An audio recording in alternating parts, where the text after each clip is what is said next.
শান্তি ও স্থিতিশীলতার সব হিসাব কি তবে শেষ হতে চলেছে? দশকের পর দশক ধরে মধ্যপ্রাচ্যে যে ছায়া যুদ্ধ বা প্রক্সি ওয়ার চলছিল তা এখন ইতিহাসের পাতায় লেখা। লেবাননের আকাশ থেকে ধোয়া, তেহরানের করিডোরে উত্তেজনা আর ওয়াশিংটনের করিডোরে কূটনৈতিক অস্থিরতা। সব মিলিয়ে মধ্যপ্রাচ্যের ভূরাজনীতি আজ এক চরম সন্ধিক্ষণে। ইরান কি তার দীর্ঘদিনের কৌশলগত ধৈর্য বিসর্জন দিয়ে সরাসরি ইসরায়েলের মুখোমুখি দাঁড়িয়েছে? ইসরায়েলের সামরিক আগ্রাসন কি তবে পুরো অঞ্চলকে একটি নিয়ন্ত্রণহীন মহাযুদ্ধের দিকে ঠেলে দিচ্ছে? একদিকে ইরানের বদলে যাওয়া অস্তিত্ব রক্ষার লড়াই, আর অন্যদিকে ইসরায়েলের নিরাপত্তার অজুহাতে সামরিক শক্তির আস্ফালন। এই দুই শক্তির সরাসরি সংঘর্ষে বিশ্ব অর্থনীতি থেকে শুরু করে ভূরাজনীতিতে কোন বড় পরিবর্তন আসতে যাচ্ছে কিনা সেটি এখন দেখার বিষয়। আজকের আলোচনায় আমরা বিশ্লেষণ করব ইরান, ইসরায়েল ও আমেরিকার ত্রিমুখী এই সংঘাতের নেপথ্যের কারণ, বর্তমান পরিস্থিতি এবং এর ভয়াবহ পরিণতির সম্ভাবনা নিয়ে। কেন কূটনৈতিক পথগুলো আজ সংকুচিত এবং কোন বিশেষ সমীকরণই বা পারে এই মহাবিপর্যয় ঠেকাতে। বিস্তারিত আলোচনায় আমি আপনাদের সঙ্গে রয়েছি। চলুন মূল বিষয়ে প্রবেশ করা যাক। লেবাননে ইসরায়েলি সামরিক অভিযান এবং এর পরিপ্রেক্ষিতে ইরানের সরাসরি অংশগ্রহণের ঘটনা মধ্যপ্রাচ্যের ভূরাজনৈতিক মানচিত্রকে এক চরম অনিশ্চয়তার মুখে ঠেলে দিয়েছে। দীর্ঘ কয়েক দশক ধরে ইরান তার প্রক্সি বা আঞ্চলিক বন্ধুদের ব্যবহার করে ইসরায়েল ও পশ্চিমা স্বার্থের বিরুদ্ধে লড়াই চালিয়ে আসছিল। তবে সাম্প্রতিক ঘটনাবলী প্রমাণ করেছে তেহরান তাদের দীর্ঘদিনের এই কৌশলে আমূল পরিবর্তন এনেছে। প্রক্সিদের উপর নির্ভরতা কমিয়ে সরাসরি সামরিক শক্তি প্রদর্শনের এই নতুন নীতি পুরো অঞ্চলকে একটি বৃহত্তর যুদ্ধের দ্বারপ্রান্তে নিয়ে এসেছে। লেবাননে ইসরায়েলের আগ্রাসন কেবল স্থানীয় সংকটে সীমাবদ্ধ নেই, বরং এটি ইরান ও ইসরায়েলের মধ্যকার সরাসরি সংঘাতের নতুন এক অধ্যায় উন্মোচন করেছে। লেবাননের বৈরুতে ইসরায়েলি হামলার পর পরিস্থিতি দ্রুত উত্তপ্ত হয়ে ওঠে। বৈরুতকে তেহরান তাদের দীর্ঘদিনের কৌশলগত রেড লাইন হিসেবে গণ্য করে আসছে। এই রেড লাইনে লঙ্ঘনের প্রতিক্রিয়ায় ইরান সরাসরি ইসরায়েলে ব্যাপক ক্ষেপণাস্ত্র হামলা চালায়। মার্কিন প্রেসিডেন্টের সংযমের আহ্বান সত্ত্বেও ইসরায়েল তেহরান সহ ইরানের 3টি শহরে পাল্টা হামলা চালিয়েছে।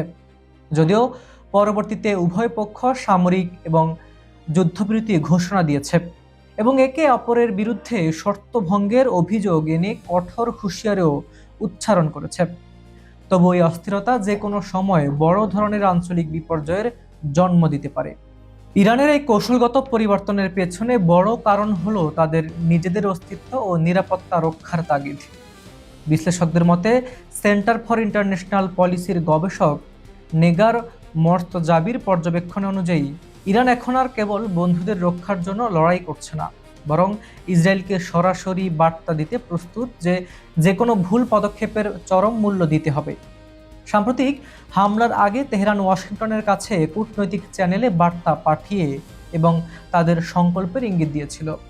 এই সরাসরি সংঘাতের নীতি বিশ্বশক্তির জন্য একটি নতুন বার্তা। আঞ্চলিক বন্ধুদের স্বার্থ ও অস্তিত্বকে পাশ কাটিয়ে তেহরানের সঙ্গে কোনো দীর্ঘমেয়াদী সমঝোতা বা স্থিতিস্থাপন প্রায় অসম্ভব। এই সংকটের কেন্দ্রবিন্দুতে দাঁড়িয়ে মার্কিন প্রেসিডেন্ট ট্রাম্প এখন এক কঠিন কূটনৈতিক চ্যালেঞ্জের মুখোমুখি। একদিকে তিনি ইরানের সঙ্গে নতুন কোনো সমঝোতায় পৌঁছানোর প্রয়োজনীয়তা অনুভব করেছেন, আর অন্যদিকে ইসরায়েলের লাগামহীন সামরিক পদক্ষেপ নিয়ন্ত্রণ করাও তার প্রশাসনের জন্য সমান গুরুত্বপূর্ণ। তবে ইসরায়েল ও ইরান কেউই তাদের অবস্থান থেকে এক চুল পরিমাণ সরে আসতে রাজি নয়। ইরান মনে করে তাদের সক্ষমতা প্রদর্শনী ইসরায়েলকে নিবৃত্ত করার একমাত্র পথ। অন্যদিকে ইসরায়েল তার নিরাপত্তার অজুহাতে সামরিক শক্তি প্রয়োগ অব্যাহত রেখেছে, যা কূটনৈতিক আলোচনার পথকে প্রতিনিয়ত সংকুচিত করেছে। লেবাননের মানবিক পরিস্থিতি চরম আকার ধারণ করেছে। 2রা মার্চ থেকে শুরু হওয়া ইসরায়েলি হামলায় নিহত মানুষের সংখ্যা ইতিমধ্যে 3600 ছাড়িয়ে গেছে এবং বাস্তুচ্যুত হয়েছে কয়েক লাখ মানুষ। আন্তর্জাতিক সম্প্রদায় ও মার্কিন প্রশাসনের পক্ষ থেকে বারবার যুদ্ধবিরতির উদ্যোগ নেওয়া হলেও সেগুলো কার্যকর করার মতো বিশ্বাসযোগ্য পরিবেশের অভাব স্পষ্ট। সামরিক আগ্রাসন ও পাল্টা হামলার এই চক্রে সাধারণ মানুষের দুর্ভোগ বৃদ্ধি পেলেও সংশ্লিষ্ট পক্ষগুলোর অনড় মনোভাব স্থায়ী শক্তির জন্য সম্ভাবনাকে ক্রমশই ক্ষীণ করে তুলেছে। মধ্যপ্রাচ্যের সংকট কেবল ইরান ও ইসরায়েলের মধ্যকার দ্বন্দ্বে সীমাবদ্ধ নেই। এটি বিশ্ব রাজনীতির ভারসাম্য ও আঞ্চলিক নিরাপত্তার জন্য এক গভীর হুমকি।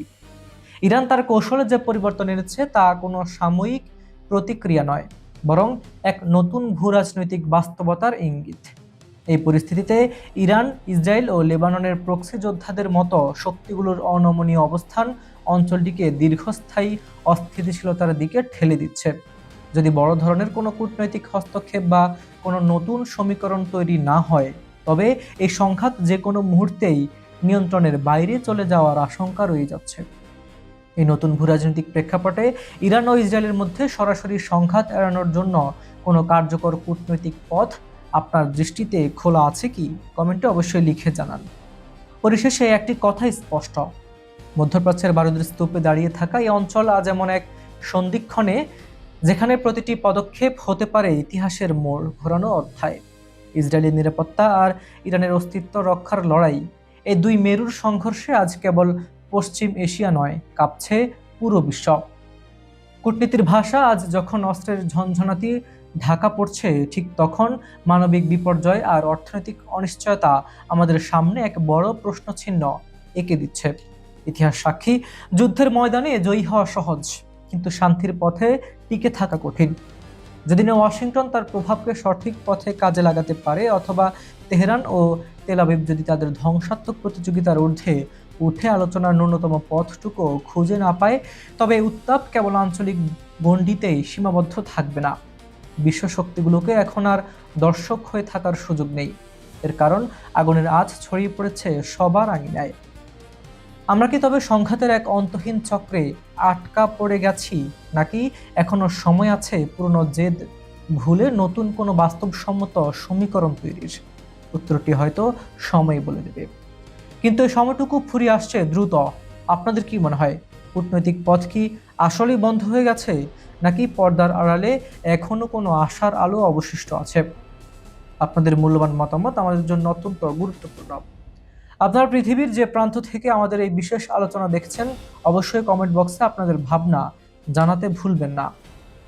আপনার একটি মন্তব্যই হয়তো এই সংকটের ভিন্ন কোনো মাত্রা উন্মোচন করতে পারে। সুপ্রিয় দর্শক, আজকের মতো এখানে ইতি টানছি। আন্তর্জাতিক রাজনীতির জটিল সমীকরণ ও ভূ রাজনীতির প্রতিটি গুরুত্বপূর্ণ আপডেট সবার আগে পেতে আমাদের চ্যানেলটি সাবস্ক্রাইব করে বেল আইকনটি চেপে রাখুন। আপনাদের সচেতনতাই আমাদের এগিয়ে যাওয়ার শক্তি। বিজ্ঞাপন ও প্রমোশনের জন্য ডেসক্রিপশনে দেওয়া নাম্বারে যোগাযোগ করতে পারেন। আজ এ পর্যন্তই। আমি হাবিবুর রহমান নিশান আজকে এখানে বিদায় নিচ্ছি। দেখা হচ্ছে পরবর্তী নতুন কোনো আন্তর্জাতিক ইস্যু নিয়ে। ততক্ষণ পর্যন্ত ভালো থাকুন, সুস্থ থাকুন। আল্লাহ হাফিজ।